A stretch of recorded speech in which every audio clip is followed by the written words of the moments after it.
हमारे सभी दर्शकों को सादर प्रणाम। जय श्री कृष्ण। आज फिर से बकुट दोष और बकुट दोष में षडाष्टक दोष पर चर्चा होगी। षडाष्टक दोष में भी विशेषकर खराब वाला षडाष्टक, अशुभ षडाष्टक, जिसे मृत्यु षडाष्टक भी कहते हैं, उसके बारे में बताऊंगा और 4 राशियों के बारे में बताऊंगा। 4 राशियों के 2 जोड़े बनेंगे और वे 2 जोड़े अशुभ रहेंगे। यदि ऐसे जोड़ों का विवाह करते हैं तो विवाह के बाद वैवाहिक जीवन अच्छा नहीं रहता है, शारीरिक रोग, कष्ट, समस्याएं रहती है। जब भी आप किसी पंडित के पास जाते हैं तो वहाँ पर आपको बकुट दोष के बारे में जानकारी मिलती है, लेकिन यदि पूर्ण जानकारी नहीं हो तो यहाँ समस्या भी खड़ी हो जाती है। हर स्थिति में षडाष्टक बकुट दोष नहीं लगता है। इसके बारे में मैं अनेक बार अपने वीडियो में समझा चुका हूँ। यदि आप पहली बार इस वीडियो को देख रहे हैं तो हमारे पिछले वीडियो को अवश्य देखें। उसमें सभी राशियों के बारे में बताया है कि किस स्थिति में बकुट दोष समाप्त हो जाता है। आज वापस इस पर मैं चर्चा करूंगा। आपको बताऊंगा कि वास्तव में षडाष्टक दोष किन परिस्थितियों में लगता है। ऐसे बच्चे जिनका विवाह अभी तक नहीं हुआ है या माता पिता अपने बच्चों के लिए मिलान देख रहे हैं, तो मैं आज जो 4 जोड़े बता रहा हूँ, 4 राशियाँ और 2 जोड़े बता रहा हूँ, इन जोड़ों का विवाह करना अशुभ रहता है। यदि आपके परिवार में भी इनमें से कोई राशि किसी बच्चे की है, उसका विवाह बाकी है, तो ज़रूर ध्यान लगाएं। सबसे पहले तो आप इस चार्ट को देखें। जब भी आप कंप्यूटर से, मोबाइल से मिलान देखते हैं तो वहाँ पर इस प्रकार का चार्ट, मेलापक चार्ट, जिसे अष्टकूट सारणी कहते हैं, आपके सामने दिखाई देती है। आप जब इस सारणी को देखते हैं तो बकुट भी ध्यान से देखते हैं। बकुट, नाड़ी, गण दोष आदि देखते हैं। विशेष तो गण दोष, बकुट दोष, नाड़ी दोष यही लोग ज़्यादा समझते हैं। नाड़ी दोष तो विशेष प्रचलित है और बकुट दोष भी जो है वो बहुत अच्छा प्रचलन में है, लोग जानते हैं, लेकिन बहुत सी जानकारियाँ आपको नहीं है। तो बकुट के आगे 7 अंक होते हैं। 7 अंक का अर्थ यह हुआ कि 7 अंक अधिकतम होते हैं बकुट के, और फिर उसके आगे इसी चार्ट में आगे लिखा हुआ होता है या तो 0 या 7। 7 में से 7 मिल गए तो आप यह मानकर चलते हैं कि बकुट तो शुभ है, और 7 में से 0 मिल गए तो आप यह मानकर चलते हैं कि बकुट दोष हो गया, अब इस मिलान को नहीं करना। लेकिन मैं पूर्व के वीडियो में बता चुका हूं कि यदि ग्रह मैत्री, ध्यान से देखें इसी चार्ट को, ऊपर गण दोष के ऊपर लिखा हुआ ग्रह मैत्री 5 अंक की होती है। ग्रह मैत्री 5 गुण ग्रह मैत्री के भी जुड़ते हैं। अब 5 में से 5 गुण मिल रहे हैं या 5 में से 4 मिल रहे हैं, ऐसी स्थिति में षडाष्टक वाला बकुट दोष समाप्त हो जाता है।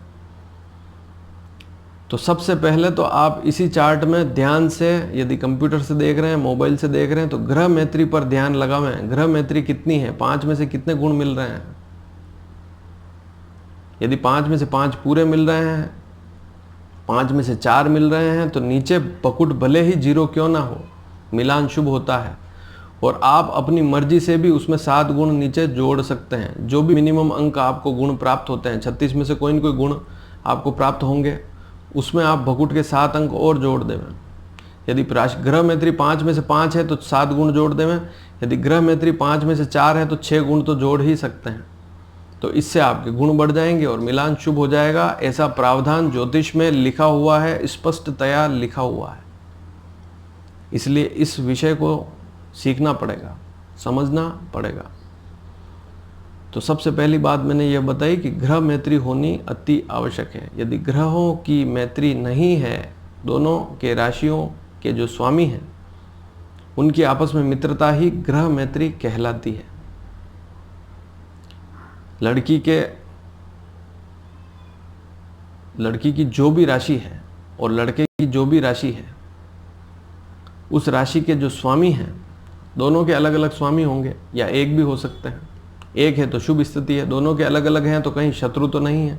तो ग्रह मैत्री आप सबसे पहले देख लेवें इसी चार्ट में। अगर ग्रह मैत्री 4 से कम है तो वहाँ पर ही षडाष्टक या अन्य भकुट दोष देखा जाएगा, क्योंकि भकुट दोष भी 3 प्रकार के होते हैं, षडाष्टक, दीर्घद्वादश, नवम पंचम। आज केवल षडाष्टक की बात होगी। अब नेक्स्ट चार्ट देखें। बहुत सी बार पूछते हैं षडाष्टक होता क्या है।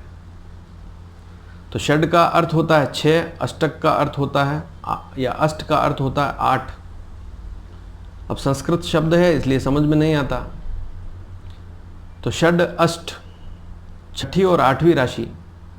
मान लीजिए आपका लड़का है, लड़की है, या आप स्वयं कुंवारे हैं, आपकी राशि से लड़की की राशि या लड़के की राशि, आप लड़की हैं तो लड़के की राशि देखें, और आप लड़के हैं तो लड़की की राशि देखें कि आपकी राशि से अगले जिससे विवाह हो रहा है उसकी राशि आपसे कहीं छठी या 8वीं तो नहीं।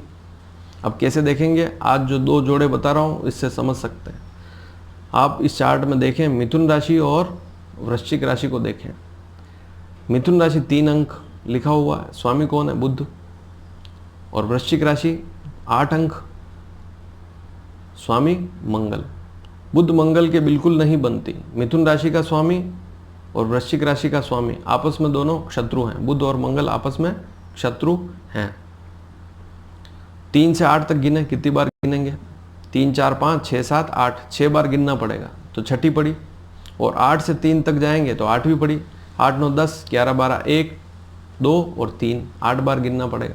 तो किसी भी राशि से छठी और 8वीं राशि में षडाष्टक देखते हैं, लेकिन राशि मैत्री, ग्रह मैत्री है कि नहीं, इस पर मंथन करना होता है। तो बुध और मंगल की बिल्कुल मित्रता नहीं है। तो मिथुन राशि वाले वृश्चिक राशि से और वृश्चिक राशि वाले मिथुन राशि से विवाह नहीं कर सकते, क्योंकि षडाष्टक, मृत्यु षडाष्टक, भकुट दोष लगेगा। तो एक जोड़ा तो आपको समझ में आ गया कि मिथुन और वृश्चिक का विवाह कभी भी नहीं कराना चाहिए। चाहे लड़की की वृश्चिक हो, लड़के की मिथुन हो, या लड़की की मिथुन हो, लड़के की वृश्चिक हो, लेकिन इन जोड़ों का विवाह करना शुभ नहीं रहेगा। मिथुन और वृश्चिक का जोड़ा अशुभ होगा। दूसरे जोड़े की बात करें, कर्क राशि और कुंभ राशि को देखें इसी चार्ट में। 4 नंबर, 11 नंबर। 4 नंबर का स्वामी कौन है? कर्क राशि का चंद्रमा। 11 नंबर कुंभ राशि, स्वामी शनि। चंद्रमा शनि की विष युति होती है। कुंडली में भी कहते हैं कि शनि और चंद्रमा साथ में बैठ जाए तो बहुत अशुभ स्थिति होती है। शनि चंद्रमा एक दूसरे के बहुत बड़े शत्रु हैं, इसे नोट कर लें। तो कर्क और कुंभ का विवाह नहीं हो सकता। और षडाष्टक दोष कैसे लगेगा कि 4 से 11 तक गिने, 4, 5, 6, 7, 8, 9, 10, 11, 8 बार गिनना पड़ेगा। और 11 से 4 तक गिनेंगे तो 6 बार गिनना पड़ेगा। चाहे लड़की की कर्क हो, लड़के की कुंभ हो, या लड़के की कर्क हो, लड़की की कुंभ हो, ऐसी स्थिति, दोनों स्थितियों में कर्क और कुंभ का विवाह नहीं करना चाहिए, क्योंकि इनमें 100% षडाष्टक वाला दोष लगेगा, भकुट दोष लगेगा, और यह मिलान अशुभ हो जाएंगे। तो मैं आपको 2 दिन से जो वीडियो बता रहा हूँ, कल के वीडियो में, आज के वीडियो का, दोनों का सार बता दूं कि मेष राशि और कन्या राशि का विवाह नहीं हो सकता, वृषभ राशि और धनु राशि का विवाह नहीं हो सकता। आज की वीडियो में क्या बताया मैंने आपको? मिथुन और वृश्चिक का विवाह नहीं हो सकता, और कर्क और कुंभ का विवाह नहीं हो सकता। ये 4 जोड़े अशुभ होते हैं। अगले वीडियो में और 2 जोड़े और बताऊंगा, लेकिन इन्हें तो आप नोट ही कर लें। मेष का कन्या से विवाह करना अशुभ रहेगा, वृषभ का धनु से विवाह करना अशुभ रहेगा, मिथुन का वृश्चिक से विवाह करना अशुभ रहेगा, और कर्क का कुंभ से विवाह करना भी अशुभ रहेगा। 4 जोड़े ऐसे हैं, इनके ग्रहों की, इन राशियों के जो ग्रह हैं, जो स्वामी हैं, ग्रह स्वामी, उनकी आपस में मित्रता नहीं है।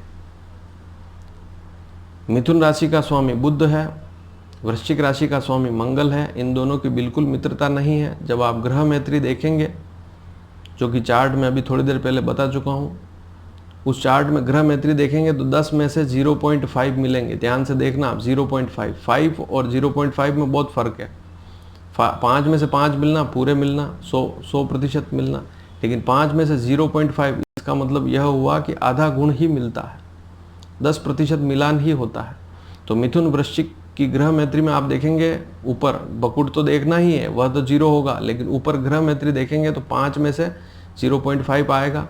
कर्क और कुंभ का मिलान भी यदि आप चार्ट में ध्यान पूर्वक देखेंगे तो वहां पर आपको प्राप्त होगा कि 0.5 गुण मिलेंगे 5 में से, ग्रह मैत्री भी वहां पर भी, क्योंकि कर्क और कुंभ के स्वामी चंद्रमा और शनि, कर्क का स्वामी चंद्रमा, कुंभ का स्वामी शनि, तो उन दोनों की मित्रता है ही नहीं। तो ऐसे मिलान हो सके जहाँ तक टालने चाहिए। और यदि फिर भी समझ में ना आए तो आप मुझसे प्रश्न करेंगे तो मैं आपको अवश्य बताऊंगा। धन्यवाद। जय श्री कृष्ण।